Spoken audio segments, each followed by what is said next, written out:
If you're looking to speed up your workflow here in DaVinci Resolve, Motion Array has you covered with their new plugin toolkit. This is a really cool set of tools that gets installed directly into DaVinci Resolve, so you don't have to go to the website, download things. You can just find everything you need right inside of DaVinci Resolve, and it speeds up your workflow by allowing you to just drag and drop these things right onto your clips or onto your timeline. Today's video is sponsored by Motion Array, and if you're like me, I'm always trying to crank out my videos here for YouTube as fast as I can so that I can get the good content out to you guys. And having tools and assets like these from Motion Array allow me just to drag and drop things really quickly helps speed up my workflow a ton. Today I'm going to show you how you can download and install these plugins and then where to find them in DaVinci Resolve, because it may be a little confusing, but I'm going to show you where it is. It's pretty easy. Let's jump onto the computer and I'll show you how it all works.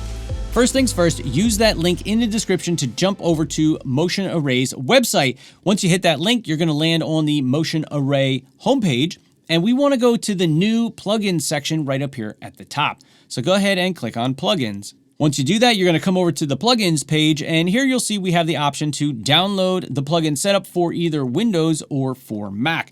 Now, I'm on a Mac, so I'm going to be showing you the Mac installation, but on a PC, it's going to be very similar. So keep this window open in your Explorer or in your Finder, in your internet browser, download the version that you need, and then go ahead and install it. So if you're on Windows, follow the installation procedure for Windows. I'm on a Mac, so that's how we're going to do it here. You can see I've got it right here. I'm going to go ahead and double click it. It's going to bring up the installer, walk through the steps, and then it'll go ahead and install it for you. And while you're installing it, it may ask for access to your files. You can go ahead and say yes, so that way you can put everything where it needs to go. Once the installation is complete, you'll get a message that says so. Then you can go ahead and close that out. Now, once you've installed it, you come on down to your toolbar here. You may have to look in applications on a Mac, and we've got Motion Array plugins right here. You want to go ahead and click on that to open it up. Now, when it does open up, you're going to still have your web page open. You're going to see right here, it says Motion Array plugins, and it's going to tell you that you have to log in order to be able to use these plugins and get them into the program of your choice. So go ahead and put in your account information and log in. Now keep in mind, you do need an account to be able to use these plugins. You're not going to be able to use these with the free account that you can get at Motion Array, but there are lots of other good freebies on there. So if you want some other freebies, just search their site, look for the free assets, and you'll be good to go. Once you're signed in, you're going to get this message. You know you're good to go. You can just click OK. And at that point, you don't need your web browser open anymore. You can go ahead and close that if you want. The next step is to go ahead and launch DaVinci Resolve. So I am in Resolve here, currently in the Edit tab, and I just have two random clips that we can try some things on in my timeline here. But in order to find these plugins, they're actually installed in DaVinci Resolve. So you want to come on up to your effects library. You want to come down to your open effects, and then just scroll down towards the bottom, and all the ones from Motion Array are going to say MA-whatever it is. I'm going to throw a list up on the screen here so you can see all of the cool plugins that are installed as part of this package here from Motion Array, and they're all drag and drop. There's a lot of cool things in here. Taking a look back in the effects library, we have blurs where we can do different kinds of zoom blurs. We've got channel mixers here. We've got different tones for color correction. We've got different cinematic looks that are just drag and drop. All we have to do, for example, if we want this cine style look on our clip, click, hold, drag, and drop it onto our clip.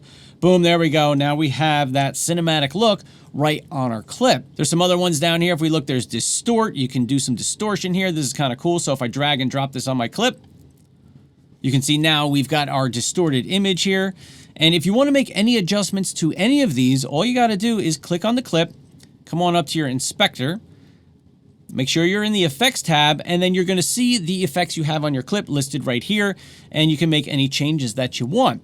Now, this works great to do it on an individual clip, but if you had a whole bunch of different clips, you don't have to apply it to every single one. You can actually use an adjustment clip on top of everything, so that way your changes and any effects you might want can apply to the entire set of clips that are below it. So if I just reset this clip, I'm going to get rid of these two guys, and I'm going to go to my effects, grab an adjustment clip, throw it on top here, stretch it out, and let's say with this clip, I'm going to just cut it up in a few spots. So now let's say I go back to my open effects library, scroll down to my Motion Array assets, and let's say I want that cine style. I'm going to drop it on my adjustment clip.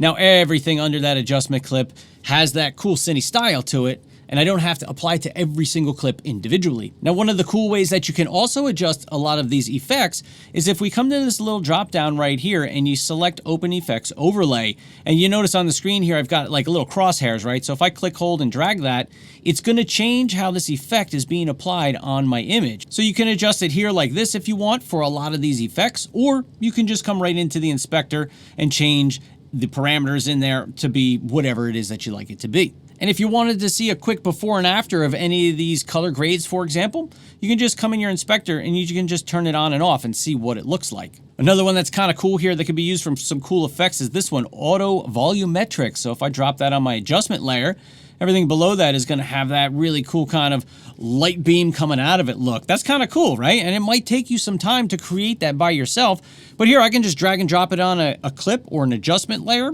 make a few changes in the inspector, boom, and I've got a cool effect that I didn't have to spend a lot of time on. Let's say I just wanted to throw some film grain on there, some film damage, right? I'm going to throw that on my adjustment clip. And if we play through it, you can see it's got the effect going there. And if I want to get rid of those crosshairs, because that's really just a way that you can adjust some of the effects, I'm just going to click this off right here. You can see turn it on, turn it off, play through, and it's got that film grain damage kind of effect to it, without me really having to do anything other than drag and drop. Another one that I thought is kind of cool is the lens flare. I like when I have a flare move across the screen sometimes.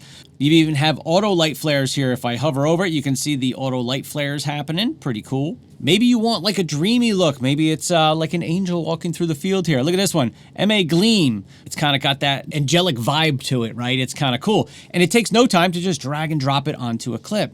Now here's a cool one that I've had a lot of people ask for in the past, and I didn't know how to create it. So here's one that Motion Array has. It's called MA Page Curl. So check this out. I'm going to just drop this on my adjustment clip, and look, it looks like a page is curled up. And if I change the curl radius here, it looks like you're turning the page of a book. I've had a lot of people ask about how to do this, and honestly, without looking into it more, I don't know how to do it off the top of my head. I'm going to be honest with you. But with this drag and drop asset here from Motion Array, dude, I could just create this. You can keyframe this, right? So if I start here with it open, I'm going to put a keyframe. I'm going to come ahead a little bit, and then I'm going to drag it this way. Maybe it goes something like this. Little page turn, and it can turn into another clip or something, right? You also have a few gradients in here and some luma keying that you can use.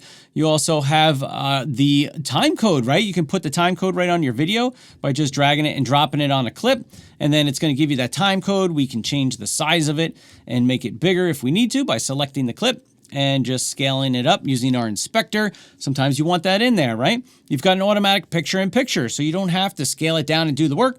You just come to this guy, drop it on your clip, boom, you're good to go. So a lot of cool features here in this plugin toolkit from Motion Array, guys. If you're interested, definitely hit the link up in the description below. Grab some of the free assets from Motion Array, if nothing else, and if you sign up for a year, you're gonna save yourself 50 bucks. There's so many good assets on there that I use in pretty much every video, between sound effects, music, images, video, motion graphics, templates, macros, and now these plugins. There is a ton of great stuff there. And if I didn't like it and I wasn't using it, I wouldn't be recommending it to you guys. So a big thank you to Motion Array for sponsoring today's video and allowing me to share these awesome products with you guys. So that is it for this one, guys. Thank you so much for watching. Go get some cool assets, make yourself some awesome videos, and drop a link in the description below, because I love to see your guys' work and see how I can kind of help you out and just help you guys make your videos better. All right, with that said, I look forward to seeing you in the next video. Peace.